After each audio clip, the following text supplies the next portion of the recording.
할렐루야, 평강의 주님 앞에 나아가시는 우리 모든 해림의 성도님들 되시기를 축복합니다. 10월 14일 금요일 아침 예배를 주님 앞에 올려드리겠습니다. 우리 다 함께 조용한 기도 들으심으로 주님 앞에 나아가시겠습니다. 우리의 구세주 되시고 우리의 유일한 소망 되신 주님, 주의 백성들이 이 아침 예배로 하루를 시작하고자 주님 앞에 나아왔습니다. 주의 자녀들을 품어주시고 주님께서 위로와 평강으로 채워주시옵소서. 하루간 살아갈 수 있는 새 힘을 이 예배를 통하여서 부어주시옵소서. 주님을 깊이 만날 수 있는 예배의 모든 순간순간이 되도록 주님께서 주재하여 주시옵소서. 우리와 함께하고 계시고 역사하시는 우리 주님 예수 그리스도의 이름으로 기도드렸습니다. 아멘. 오늘의 시편 찬양은 시편 118편 6절에서 7절까지의 말씀입니다. 시편 118편 6절에서 7절 우리 한 목소리로 함께 읽겠습니다. 여호와는 내 편이시라 내가 두려워하지 아니하리니 사람이 내게 어찌할까. 여호와께서 내 편이 되사 나를 돕는 자들 중에 계시니 그러므로 나를 미워하는 자들에게 보응하시는 것을 내가 보리로다. 아멘. 이제 우리에게 주시는 하나님의 말씀 함께 보겠습니다. 오늘의 말씀 사무엘하 15장 24절부터 37절까지의 말씀입니다. 우리 다 찾으신 줄로 알고 또 한 목소리로 같이 읽겠습니다. 보라, 사독과 그와 함께한 모든 레위 사람도 하나님의 언약궤를 메어다가 하나님의 궤를 내려놓고 아비아달도 내려와서 모든 백성이 성에서 나오기를 기다리도다. 왕이 사독에게 이르되 보라, 하나님의 궤를 성읍으로 도로 메어가라. 만일 내가 여호와 앞에서 은혜를 입으면 도로 나를 인도하사 내게 그 궤와 그 계신 데를 보이시리라. 그러나 그가 이와 같이 말씀하시기를 내가 너를 기뻐하지 아니한다 하시면 종이 여기 있사오니 선히 여기시는 대로 내게 행하시옵소서 하리라. 왕이 또 제사장 사독에게 이르되 내가 선견자가 아니냐. 너는 너희의 두 아들 곧 내 아들 아히마아스와 아비아달의 아들 요나단을 데리고 평안히 성읍으로 돌아가라. 너희에게서 내게 알리는 소식이 올 때까지 내가 광야 나루터에서 기다리리라 하니라. 사독과 아비아달이 하나님의 궤를 예루살렘으로 도로 메어다 놓고 거기 머물러 있으니라. 다윗이 감람산 길로 올라갈 때 그의 머리를 그가 가리고 맨발로 울며 가고 그와 함께 가는 모든 백성들도 각각 자기의 머리를 가리고 울며 올라가니라. 어떤 사람이 다윗에게 알리되 압살롬과 함께 모반한 자들 가운데 아히도벨이 있나이다 하니 다윗이 이르되 여호와여 원하옵건대 아히도벨의 모략을 어리석게 하옵소서 하니라. 다윗이 하나님을 경배하는 나루턱에 이를 때에 아렉 사람 후세가 옷을 찢고 흙을 머리에 덮어쓰고 다윗을 맞으러 온지라. 다윗이 그에게 이르되 내가 만일 나와 함께 나아가면 내게 누를 끼치리라. 그러나 내가 만일 성읍으로 돌아가서 압살롬에게 말하기를 왕이여 내가 왕의 종이니이다. 전에는 내가 왕의 아버지의 종이었더니 이제는 내가 왕의 종이니이다 하면 내가 나를 위하여 아히도벨의 모략을 패하게 하리라. 사독과 아비아달 두 제사장이 너와 함께 거기 있지 아니하냐.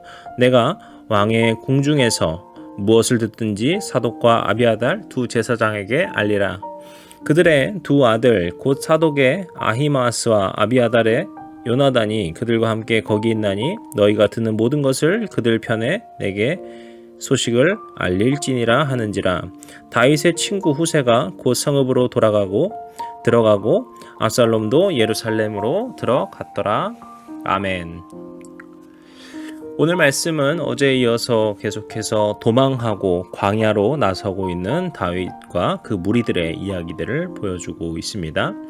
오늘 말씀 시작에서 보시면은 사독이 나타나게 됩니다. 이때는 사독과 아비아달 두 사람이 제사장으로서의 업무를 하고 있었는데요. 사독과 그와 함께한 레위 사람들이 함께 하나님의 언약궤를 가지고 다윗에게로 왔습니다. 그래야 하는 이유는 이 당시에는 건물로 된 성전이 없었기 때문에 성궤가 왕과 함께 해야 한다고 생각했던 것입니다. 그런데 그들의 마음 가운데에서 왕은 압살롬이 아니라 여전히 다윗이었기 때문에 그 성궤를 가지고서 다윗에게로 찾아온 것이죠. 그런데 여기서 다윗의 반응은 우리를 놀라게 합니다. 그는 이렇게 말을 했습니다. 하나님의 궤를 성읍으로 도로 메어 가라. 다시 성읍으로 들어가라는 것이었습니다. 그뿐만이 아니라 27절, 28절을 보시면은 사독에게도 또 그 무리들에게도 다 다시 성읍으로 평안히 돌아가라 이렇게 이야기를 합니다. 어제 말씀에서도 우리가 나누었듯이 다윗은 가드 사람들을 성으로 돌려보내려고 했습니다. 그것은 그들을 위한 것이었죠. 그런데 또 이번에는 제사장과 성궤마저도 성으로 돌려보냈습니다. 이 역시 어제와 마찬가지로 다윗이 전략적으로 또 유불리를 따져서 계산하여서 생각했다면 도저히 할 수 없는 행동들입니다. 다윗이 만약에 그렇게 생각했다면은 성궤도 무슨 일이 있어도 짊어지고 갔어야 됐던 것이고 아비아달이나 사독도 데려가야만 했습니다. 왜냐하면 성궤가 있다라는 것만으로도 자신의 명분을 가질 수 있는 것이었고 제사장들이 따른다는 것으로서 백성들에게 봐라 내가 지금 제사장들이 함께하지 않냐 라는 명분을 또 줄 수 있었기 때문이죠. 하지만 다윗은 전혀 그런 방법을 사용하지 않습니다. 왜 그렇게 다윗은 행동했을까요? 그것이 25절, 26절에서 나오죠. 25절, 26절에서 다윗이 어떻게 말을 합니까? 여호와 앞에서 은혜를 입게 되면 내가 만일 여호와 앞에서 은혜를 입게 되면 다시 나를 그 궤와 그 계신 대로 인도하여 주시리라. 주님께서 나를 다시 회복하셔서 이곳으로 보내줄 것이다. 다시 예루살렘 성으로 보내주실 것이다. 26절에서는 그런데 그러나 그가 이와 같이 말씀하시기를 내가 너를 기뻐하지 아니한다 하시면 종이 여기 있사오니 선이 여기시는 대로 내게 행하시옵소서 하리라 이렇게 말할 것이다. 이것은 참 놀라운 고백입니다. 다윗은 자신의 결과의 모든 것을 주님께 맡겨드린다는 것입니다. 하나님께서 나를 도와주실 것이기 때문에 하나님께서 나에게 앞으로 다시 성으로 돌아가게 해주실 것이기 때문에 너희들이 돌아가라는 것이 아니라 이것을 내 생각처럼 내가 너희들을 데리고 온다고 해서 되는 것이 아니라 내가 막 성궤를 다 갖고 와라 제사장들 다 나 따라라고 해서 되는 것이 아니라 하나님께서 원하시고 나에게 은혜를 베풀어 주시면은 내가 다시 어디에 있든지 그곳으로 돌아갈 수 있는 것이고 반면에 주님께서 나를 기뻐하지 않으신다면은 그것은 또 주님의 뜻대로 맡겨야 한다. 참 이것이 아름다운 고백이죠. 제가 어저께도 말씀드렸듯이 이 광야라는 곳은 하나님께서 다윗을 버리는 곳이 아니라 하나님께서 다윗을 포기한 곳이 아니라 그를 훈련시키고자 부르신 곳이라고 그를 신앙적으로 다지게 해주시고자 부르신 곳이라고 말씀을 드렸습니다.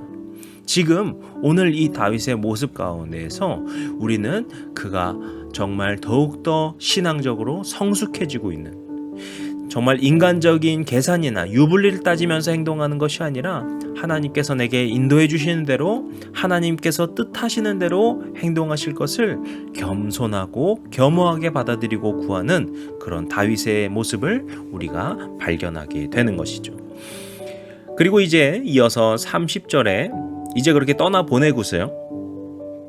이제 30절과 31절을 보시면은 다윗이 슬퍼하는 모습이 나옵니다. 다윗과 다윗을 따르던 백성들이 모두 함께 슬퍼하게 되죠. 그래서 그가 머리를 가리고 또 맨발로 걸으면서 울고 그렇게 걸어갑니다. 그런데 그때 어떤 사람이 와서 말을 하는데 아히도벨이라는 사람이 이제 모략을 하고 있다. 그런 어떤 전략을 짜고 있다라는 이야기를 하죠. 그때 다윗이 정말 자기의 진심을 담은 고백으로 주님께 이렇게 이야기를 합니다. 여호와여 원하옵건대 아히도벨의 모략을 어리석게 하옵소서. 그의 모략대로 그의 생각대로 이루어지지 않게 하소서라고 하는 기도인 것이죠. 앞서 말한 것처럼 다윗은 하나님께 모든 결과를 맡겼습니다. 그런데 우리가 때로는 이것을 오해할 때가 있는데요. 하나님께 맡긴다라는 것은 다 주님께서 알아서 하실 것이기 때문에 나는 기도하지 않아도 된다라는 게 아니에요. 우리는 하나님께 구할 수 있는 축복을 받았습니다. 구할 수 있는 그 권세의 축복을 받았습니다. 그렇기 때문에 지금 우리가 하나님 앞에 옳은 것이라면 정말 그것을 간절히 구할 수 있습니다. 비록 주님께서 그것을 들어주실 수도 있고 안 들어주실 수도 있겠지만 그것을 겸손한 마음으로 구할 수 있습니다. 그렇기 때문에 다윗은 지금 정말 자신의 처지 가운데에서 정말 그 슬퍼함 가운데에서 주님 제발 이 아히도벨이 그의 전략이 무너지게 도와주십시오. 이렇게 기도를 하는 것이죠. 그런데 32절에 들어서 정말 놀라운 하나님의 응답이 바로 나타나게 됩니다. 바로 원래 다윗이 이 마루턱에 가고 있었는데 그 마루턱에서 후세를 만나게 됩니다. 37절에 보시다시피 후세는 다윗의 친구로 가까운 사람임을 알 수 있습니다. 그런데 바로 여기서 그를 만났을 때 하나님께서 다윗에게 지혜를 주시는 것을 우리가 볼 수 있습니다. 다윗이 후세를 만나자마자 33절에서 말을 하죠. 나와 함께 가면은 이게 나에게 도움이 되지 않는다. 그러면서 말을 합니다. 또 이어서 말합니다. 너가 이제 성읍으로 돌아가서 압살롬에게 이제 내가 다윗의 종이 아니라 압살롬 당신의 종입니다 라고 하면서 그 내부에서 무너뜨려야 된다 라고 이런 부탁을 하게 되죠. 그리고 또 보니까 사독과 아비아달 제사장을 보냈거든요.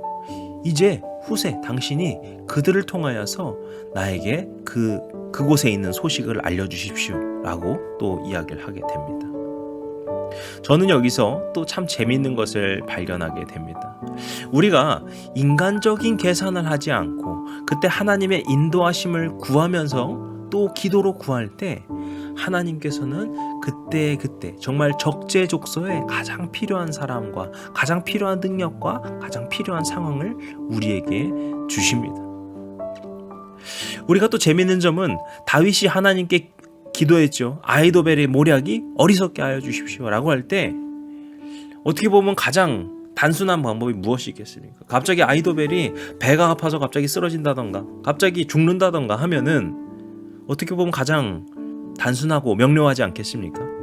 그런데 하나님께서는 갑자기 그를 죽게 한다던가 문제가 생긴다던가 그런 식으로 이 상황을 해결해 주시지 않습니다.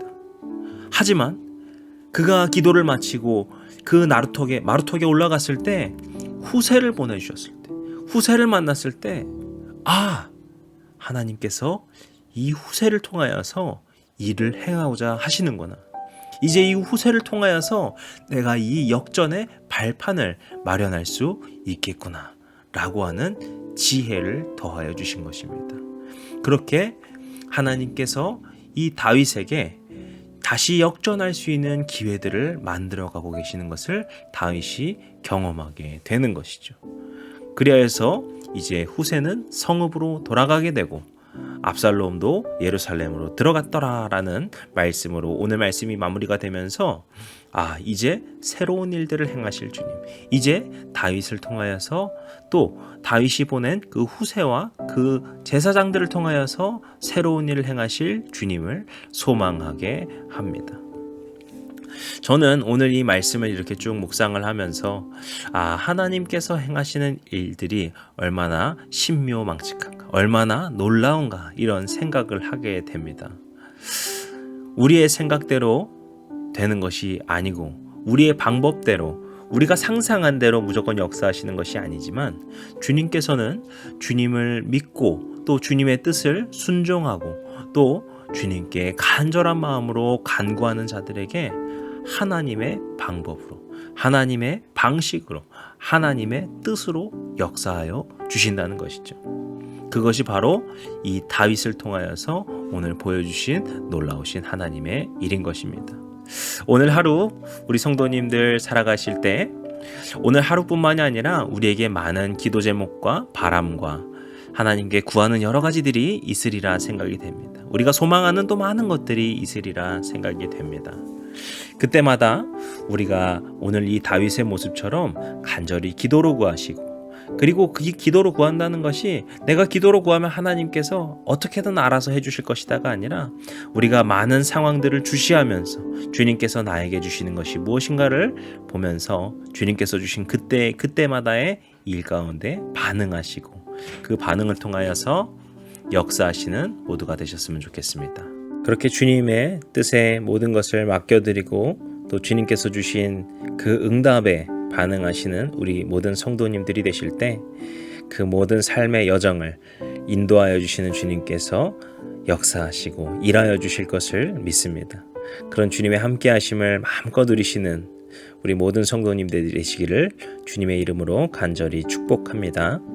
기도하시겠습니다. 오늘도 우리 가운데 일하시고 역사하여 주시는 주님, 우리가 이 시간을 통하여서 주님께 겸손하게 모든 것을 내려놓게 하여 주시옵소서. 우리의 생각과 방법과 뜻대로 하려고만 했던 그런 마음이 혹 있지는 않았습니까? 주님, 이 시간을 통하여서 그런 마음을 주님 앞에 겸손히 내려놓게 하여 주시옵소서. 그리고 이제 우리 가운데 일하실 주님의 역사하심만을 소망하고 바라는 마음으로 나아가는 주의 백성들 되도록 축복하여 주시옵소서. 이 시간 우리 가운데 함께하여 주시는 주님을 믿습니다. 또 우리의 모든 삶의 여정들을 세심하게 만져주시는 주님을 믿습니다.